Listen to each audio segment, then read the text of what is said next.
अस्सलाम वालेकुम everyone, this is Abdul Basit. उम्मीद करता हूँ कि आप सभी खैरियत से होंगे। तो आज की इस सीरीज की वीडियो नंबर 3 में हम सिलेक्टर्स के बारे में सीखने वाले हैं। सिलेक्टर्स क्या चीज़ें, क्यों और कैसे यूज होते हैं सीरीज में, ये सब हम बहुत ही डिटेल में इस वीडियो में समझने वाले हैं। तो चलिए शुरू करते हैं।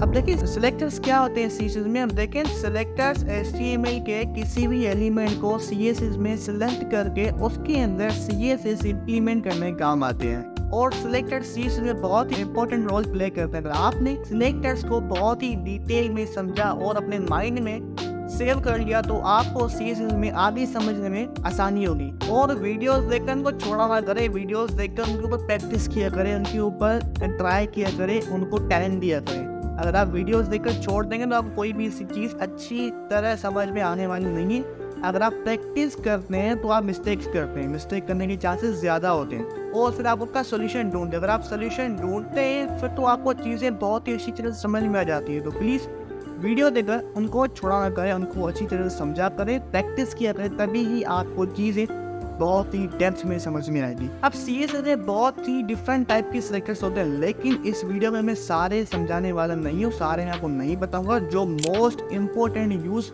होने वाले सिलेक्टर्स हैं वही मैं आपको इस वीडियो में बताऊंगा, ताकि आपको आसानी से ये चीज़ें समझ में आने लगी। बाकी जो रिमेनिंग सिलेक्टर्स होंगे वो मैं आपको आने वाली वीडियो में क्लियर कराता हूँ। तो चलते हैं लैपटॉप की स्क्रीन पर और इन सिलेक्टर्स को प्रैक्टिकली करके देखते हैं।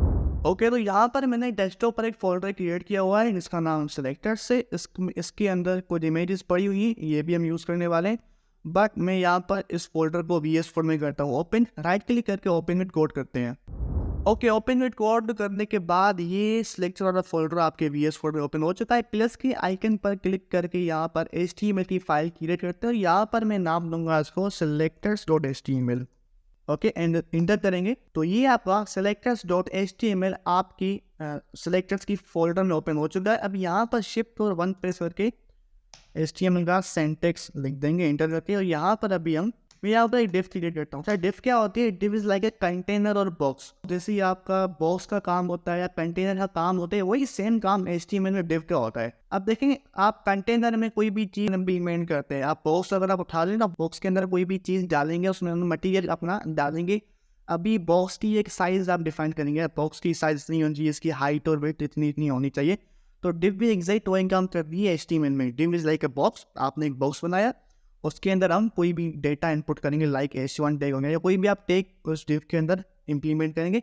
उसके बाद आप चाहें तो डिव की हाइट और विड्थ डिफाइन कर सकते हैं कि भाई डिव की हाइट 500 पिक्सल चाहिए और विड्थ इसकी 500 पिक्सल्स होनी चाहिए। इसको आप बाद में लेफ्ट या राइट कहीं भी आप इसको एडजस्ट कर सकते हैं। तो div is like a box. बाकी हम इसको अभी प्रैक्टिकली करेंगे तो आपको और भी ज़्यादा समझ में आ जाएगा। ओके, अब इसी डिव के अंदर मैं H1 टैग यूज़ करता हूँ।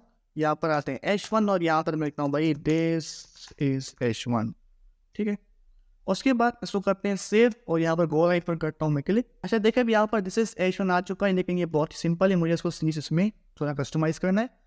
ओके, आ जाए हम यहाँ पर ऊपर हेड में, यहाँ पर मैं इंटरनल CSS यूज़ करूँगा। स्टाइल यहाँ पर लिख दें एंड इंटर करते हैं। अब मुझे यहाँ पर करना क्या है कि जो भी H1 है मेरी HTML की फाइल में, यानी कि मेरी HTML की फाइल में जो भी मैंने H1 टैग यूज़ किए हैं उनका मैं बैकग्राउंड कलर चेंज करना चाहूँगा, उनका मैं कलर भी चेंज करना चाहता हूँ। अभी मैं यहाँ पर आऊँगा, लिखूँगा H1। अब ये कौन सा आपका सिलेक्टर है? ये है भाई एलिमेंट सिलेक्टर। एक बात आप याद रखें कि HTML में आप टैग्स को एलिमेंट भी कह सकते हैं। मैं यहाँ पर क्या करूँगा, मैं यहाँ पर किसी भी एलिमेंट को जो एलिमेंट मुझे सिलेक्ट करनी है HTML में, उनको कस्टमाइज़ करना है, तो वो मैं CSS में कॉल करूँगा। तो यहाँ पर मैंने क्या किया, H1 लिखा है, H1 एक एलिमेंट है। तो यह बात क्या हुआ, ये आपका हो गया एलिमेंट सिलेक्टर। मैं यहाँ पर लिखता हूँ एलिमेंट सिलेक्टर। इसको मैं कमेंट आउट करता हूँ कंट्रोल एंड सिलेक्ट से स्लैश। उसके बाद अब यहाँ पर कोई भी प्रॉपर्टी अप्लाई करने, फिलहाल मैं बैकग्राउंड कलर इसको कोई भी देते हैं, फॉर एग्जांपल ये एक्वा देते हैं एंड सो कलर में देता हूँ येलो। ओके, अभी आप सेव करने ब्राउजर में आ जाएं तो ये आपका यहाँ पर अप्लाई हो चुका है। इस सिलेक्टर को हम लोग कहते हैं एलिमेंट सिलेक्टर, यानी कोई भी आप एलिमेंट HTML से उठा लें, उसको CSS में कॉल कर दें या सिलेक्ट कर दें, उसके अंदर आप कोई भी यहाँ पर CSS अप्लाई कर दें तो वो आपका एलिमेंट सिलेक्टर हो जाएगा। ओके, अभी एक और चीज़ मुझे यहाँ पर करनी है यार। आते हैं यहाँ पर, मैं फिर से यहाँ पर H1 लिखता हूँ। मैं यहाँ पर लिखता हूँ भाई दिस इज आल्सो H1। अभी सेव करते हैं, ब्राउज़र में आते हैं, तो भाई इसके ऊपर भी CSS अप्लाई हो चुकी है, बट मैं ये नहीं चाहता। मैं ये चाहता हूँ कि यार CSS जो मैंने अप्लाई की हुई है वो इस वाले H1 पर अप्लाई हो, ताकि इस वाले H1 पर मुझे कुछ भी कोई भी CSS अप्लाई नहीं करनी। तो उसके लिए क्या करना पड़ेगा, उसके लिए आपको यहाँ पर एक क्लास डिफाइन करनी पड़ेगी।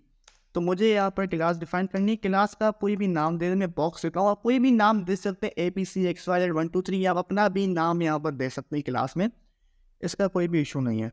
अभी मुझे करना है क्या है, एक स्पेसिफिक क्लास को डिफाइन करना पड़ेगा CSS में कि भाई जो क्लास बॉक्स के नाम से उस पर ये प्रॉपर्टी अप्लाई हो, बाकी जो भी क्लासेस है उन पर ये प्रॉपर्टी अप्लाई नहीं हो। करते हैं इसको प्रैक्टिकली। तो ये जो सिलेक्टर है इसको हम कहेंगे क्लास सिलेक्टर। ओके, इसको भी कमेंट आउट कर दें। उसके बाद यहाँ पर आता हूँ। अब यहाँ पर क्लास को डिफाइन करने के लिए आपको ऐसे बॉक्स लिखने की ज़रूरत नहीं है, यहाँ पर एलिमेंट सिलेक्टर देगा। क्लास को डिफाइन करने के लिए आपको डॉट का साइन यूज़ करना पड़ता है। डॉट के बाद जो भी आपकी क्लास का नाम है आप वो दे दें। मेरी क्लास का नाम बॉक्स है। अभी कर्ली ब्रेसेस ऑन कर दे तो ये आपका यहाँ पर क्लास सिलेक्टर एक्टिव हो चुका है। अभी ये सेम चीज़ मुझे यहाँ पर अप्लाई करनी है। इसको मैं करता हूँ Ctrl+C एंड यहाँ पर करता हूँ Ctrl+V एंड इसको मैं ऊपर कमेंट आउट कर देता हूँ। अभी सेव कर दें, ब्राउज़र में आ जाए, ये देखें हालांकि दोनों H1 है, बट इस H1 से मेरी CSS हट चुकी है और इस वाली H1 पर मेरी CSS अप्लाई हो चुकी है, जो कि क्लास की वजह से हुई है। अभी ये चीज़ें आपको प्रैक्टिस करने के बाद ही समझ में आने वाली है। उम्मीद करता हूँ कि आपको जो मैं बोल रहा हूँ वो समझ में आ रहा है। बाकी अगर आप प्रैक्टिस करेंगे, खुद इनको इम्प्लीमेंट करेंगे, खुद प्रैक्टिकली इन चीज़ों को करेंगे, तो ये चीज़ें आपको और भी ज़्यादा क्लियर हो जाएंगी। ओके, दूसरा सिलेक्टर है वो है आपका चाइल्ड सिलेक्टर। अब चाइल्ड सिलेक्टर क्या काम करता है, अब देखें यहाँ पर सबसे पहले मैं एक डिफ क्रिएट करता हूँ एंड डिफ के अंदर मैं यहाँ पर देता हूँ पैराग्राफ। भाई यहाँ पर देता हूँ मैं दिस इज पैराग्राफ। उसके बाद करते हैं इसको सेव। उसके बाद मुझे करना क्या है कि डिफ के अंदर जो भी पैराग्राफ है ना, उसको मुझे कोई भी बैकग्राउंड कर देना है और कोई भी मुझे उसके ऊपर कलर डिफाइन करना है। अब देखिए ये चाइल्ड का क्या मतलब है। चाइल्ड का मतलब ये है कि जो डिव है ये सब पेरेंट है। अब डिव के अंदर आप जो भी टैग लिखेंगे वो उसके हो जाएंगे चाइल्ड, यानी कि एक टैग के अंदर कोई भी एक और टैग होगा तो वो उस टैग का चाइल्ड हो जाएगा। अब देखिए यहाँ पर डिव क्या है, पेरेंट है, और डिव के अंदर जो ये टैग है पैराग्राफ हो गया या H1 या H2 कोई भी आप टैग लिख लें तो वो उस डिव का चाइल्ड हो जाएगा। तो ये डिव इसका पेरेंट है एंड जो पैराग्राफ है ये इस डिव का चाइल्ड हो गया।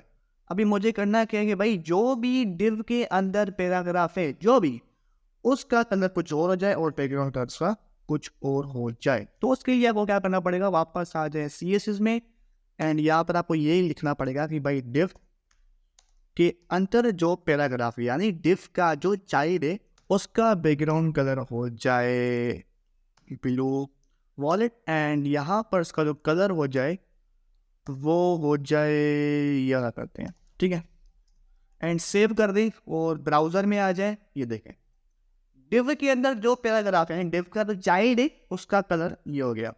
अब एक और चीज़ मुझे यहाँ पर करनी है, फॉर एग्जांपल इसको मैं देता हूँ स्पैन, ठीक है। अब यहाँ पर इसको देते हैं स्पैन एंड स्पैन को मैं करता हूँ लास्ट में क्लोज, यानी कि पैराग्राफ के बाद। अभी सेव कर दें, ब्राउज़र में जाए। अब देखिए इससे ये चीज़ हट चुकी है। अब क्यों हटी, क्योंकि मैंने इसको कहा है कि भाई जो भी डिव का चाइल्ड है उसका कलर ये कर दो। अभी ये डिव का चाइल्ड नहीं रहा क्योंकि डिव के अंदर स्पैन है या स्पैन के अंदर मैंने पैराग्राफ इम्प्लीमेंट किया है। अभी जो डिव के अंदर डायरेक्टली मैंने पैराग्राफ लिखा जैसे मैंने पहले किया था कि वहाँ पर कोई भी स्पैन टैग नहीं था, डायरेक्ट डिव के अंदर पैराग्राफ था, तो वो उसका चाइल्ड हुआ। अभी ये इसका चाइल्ड नहीं हुआ, तो ये क्या हो गया, ये इसका डिसेंडेंट सेलेक्टर हो गया। आप डिसेंडेंट सेलेक्टर को कैसे अप्लाई करते हैं CSS में, अब देखें यहाँ पर मैं लिखता हूँ डिसेंडेंट सेलेक्टर, इसको करते हम लोग कमेंट आउट। उसके बाद मैं यहाँ पर लिखूंगा कि भाई जो डिव के अंदर P है, अब चाहे डिव के अंदर स्पैन के अंदर हो या आर्टिकल के अंदर हो या मेन के अंदर, किसी भी टैग के अंदर आपका पैराग्राफ होगा उसके अंदर ये प्रॉपर्टी अप्लाई हो जाएगी। अब यहाँ पर मैं इसको देता हूँ भाई जो भी डिव के अंदर P है उसका भाई बैकग्राउंड कलर कर दो। अगर मैं ऐसे करता हूँ, इसकी कॉपी करता हूँ,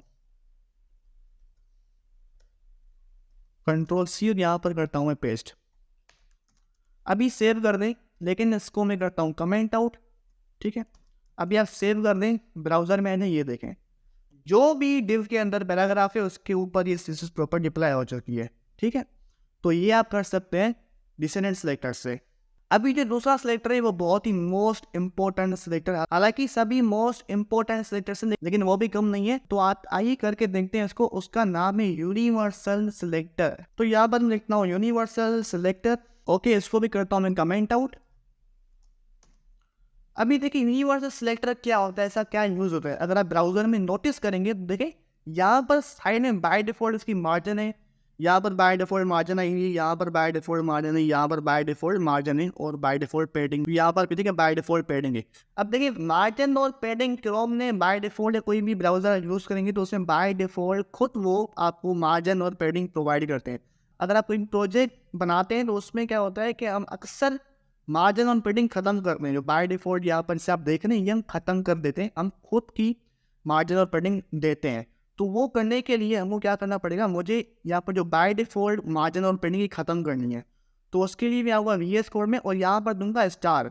अभी जो यहाँ पर स्टार होता है वो इसको हम लोग कहते हैं यूनिवर्सल सिलेक्टर, यानी पूरी बॉडी पर काम करता है।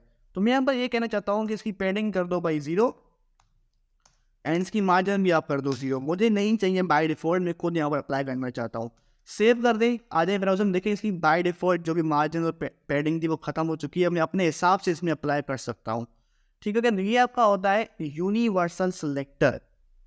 उसके बाद जो हमारा लास्ट सिलेक्टर है वो है आपका सीडीओ सिलेक्टर। अब सीडीओ क्या होता है मैं आपको करके दिखाता हूँ। यहाँ पर सबसे पहले मैं लिंक क्रिएट कर दूँ एक। यहाँ पर आते हैं, यहाँ पर एंकर टेक्स्ट पर मैं करता हूँ लिंक एंड यहाँ पर मैं कोई भी इमेज जो मैंने बाहर रखी हुई ये वाली इनको मैं करता हूँ लिंक। यहाँ पर देता हूँ भाई मैं i1.jpg एंड यहाँ पर देता हूँ image1। सेव करने इसको, आ जाए ब्राउज़र में, ये यहाँ पर लिंक हो चुकी है। अब देखें यहाँ पर मैं तो VS कोड में एंड यहाँ पर ऊपर आने के बाद नीचे आते हैं एंड यहाँ पर करता हूँ एंकर टेक। अब देखें ये जो सिलेक्टर होता है ना कौन सा सीडीओ सिलेक्टर। ओके, तो इसको मैं करता हूँ कमेंट आउट।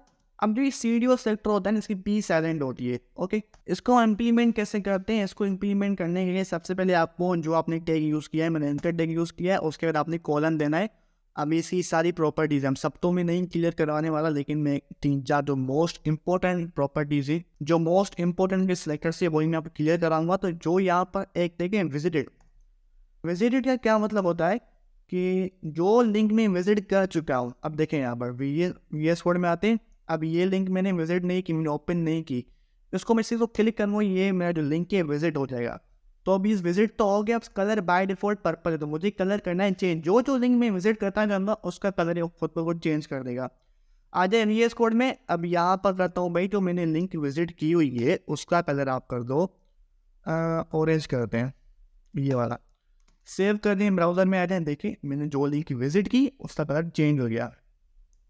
अभी आते हैं वापस VS कोड में। अब जो लिंक मैंने ओपन की है, अब जो लिंक मैंने बाय डिफॉल्ट जो लिंक होती है उसका कलर तो चूज कर दें। यहाँ पर एंकर टैग देता हूँ एंड एंकर टैग देने के बाद मैं यहाँ पर देता हूँ लिंक। अब ये जो लिंक है ये बाय डिफॉल्ट लिंक है जो मैंने अभी ओपन नहीं की। तो आते हैं इस पर मैं वैसा जो कलर करते हैं आप, जो लिंक मैंने ओपन नहीं की उसका कलर आप कर दें ये वाला कर दें। सेव कर दें, ब्राउज़र में आ जाए। हालांकि ये लिंक में विजिट कर चुका हूँ, ये बाय डिफॉल्ट लिंक नहीं है तो मैं बाय डिफॉल्ट लिंक क्रिएट करता हूँ। देखिए आप कंफ्यूज नहीं हो, अगर आप इसको प्रैक्टिस करते जाएंगे तो ये चीज़ें आपको समझ में आ जाएंगी। बहुत ही ईजी चीज़ें, इतनी मुश्किल नहीं है। अभी आप देखें, आता हूँ VS कोड में नीचे एक और मैं यहाँ पर क्रिएट करता हूँ लिंक। एंकर लिंक दे दें एंड यहाँ पर देता हूँ मैं इमेज नंबर 4.jpg एंड यहाँ पर देता हूँ भाई इमेज नंबर 4 img4। सेव कर दें, ब्राउज़र में ये देखा कलर ग्रीन हो, क्योंकि ये मैंने लिंक अभी विजिट की ही नहीं है इसलिए इसका कलर जो मैंने यहाँ पर ग्रीन अप्लाई किया था वो हो गया है। तो जो लिंक आपने विजिट की, अब इसको मैं अगर विजिट करूँगा तो इसका कलर भी क्या हो जाएगा, ये जो कलर है ये हो जाएगा। ठीक है, ऑरेंज वाला। तो अभी यहाँ पर एक और इसकी प्रॉपर्टी है जिसका नाम है एक्टिव लिंक। अब देखें यहाँ पर करते हैं इसको anchor tag colon active. Active करने के बाद आपने क्या करना है, इसको कर्ली ब्रेसेस देनी है और इसका वही मुझे कलर करना है।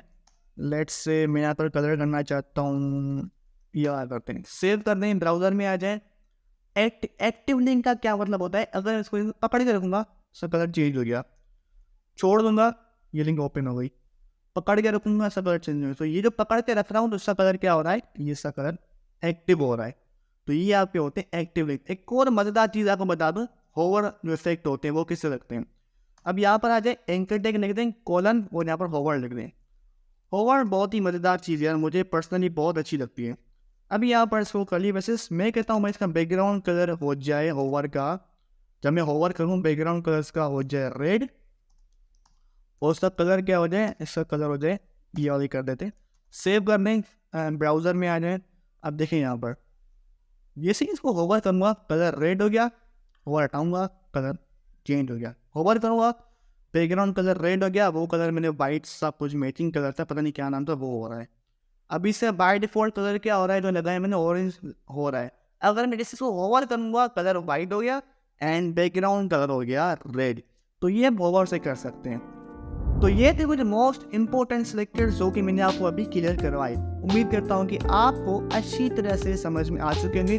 अगर कोई भी डाउट हो रहा है तो नीचे कमेंट सेक्शन में पूछ लें, इंशाल्लाह मैं आपको ज़रूर उसका सॉल्यूशन दूंगा। बाकी आप खुद भी प्रैक्टिस करते जाएं, प्रैक्टिस करेंगे तो मिस्टेक्स करेंगे तो आप उसका ज़रूर सॉल्यूशन ढूंढेंगे, तो ज़्यादा चांसेस आपको ये चीज़ें समझ में आने के। तो इंशाल्लाह मैं आपसे मिलता हूँ मैं नेक्स्ट वीडियो में। तब तक के लिए keep learning, take care and keep practising. अल्लाह हाफिज़।